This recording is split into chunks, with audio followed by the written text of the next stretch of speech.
Sometimes what feels like betrayal is redirection. Sometimes what feels like loss is protection. When doors close, it's not because God forgot you. It's because He's building one only you can open. This is the story of Ragav, a gardener's son, whose world was taken from him so that he could find the one God had prepared all along. But first, subscribe to this channel and watch the story unfold. Ragav grew up surrounded by soil, flowers, and love. His father, a humble gardener, was known across the town for his truthfulness. People said, if he plants something, even the heavens bless it. Every bloom in their garden was a lesson in patience, faith, and care. But time, like seasons, always changes. His father's health began to fade.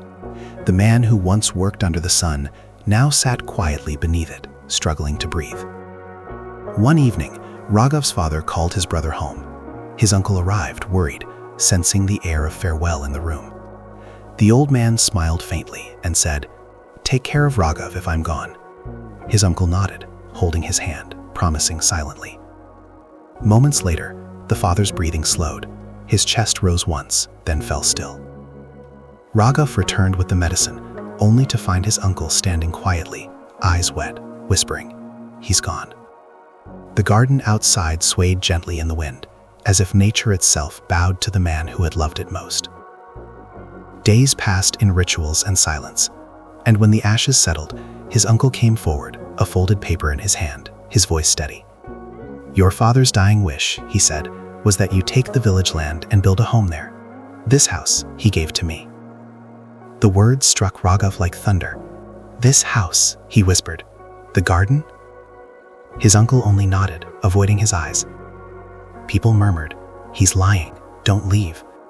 But Ragav couldn't doubt his father. If this was his father's wish, he would obey it, no matter how much it hurt. He packed a small bag, a few clothes, his father's picture, and a towel. He looked at the garden one last time and walked away. The village land was nothing like home. No trees, no water, only cracked earth and stones. He sat there holding the photograph to his chest. "Why would you send me here, Papa?" he whispered. As the sun dipped, an old woman appeared, carrying a basket of pancakes. She stopped beside him and said softly, "Eat, son. You can't build dreams on an empty stomach."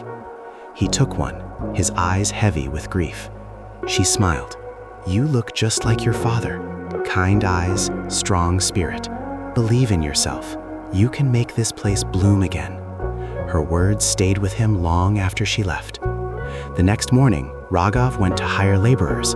They followed him, but when they saw the barren land, they laughed.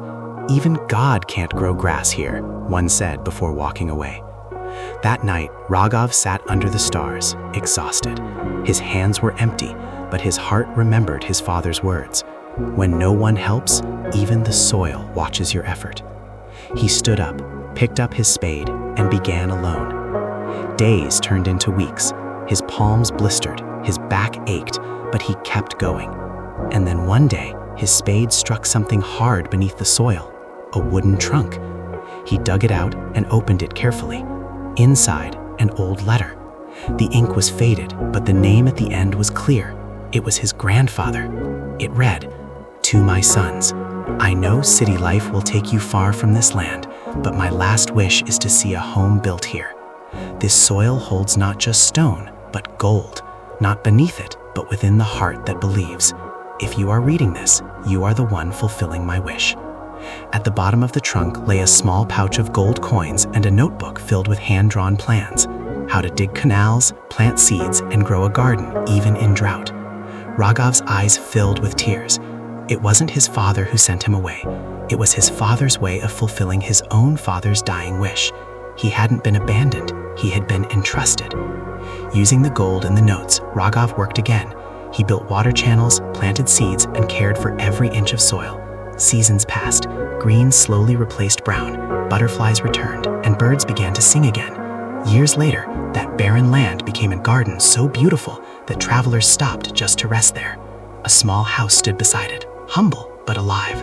The village called it Ragav's Garden of Faith, and one morning his uncle came quietly, holding a flower. He placed it near the entrance and said, "Your father would have been proud." Ragav smiled, not with pride, but peace. He looked at the sky and whispered, "Your plan never failed, God. I just couldn't see it before."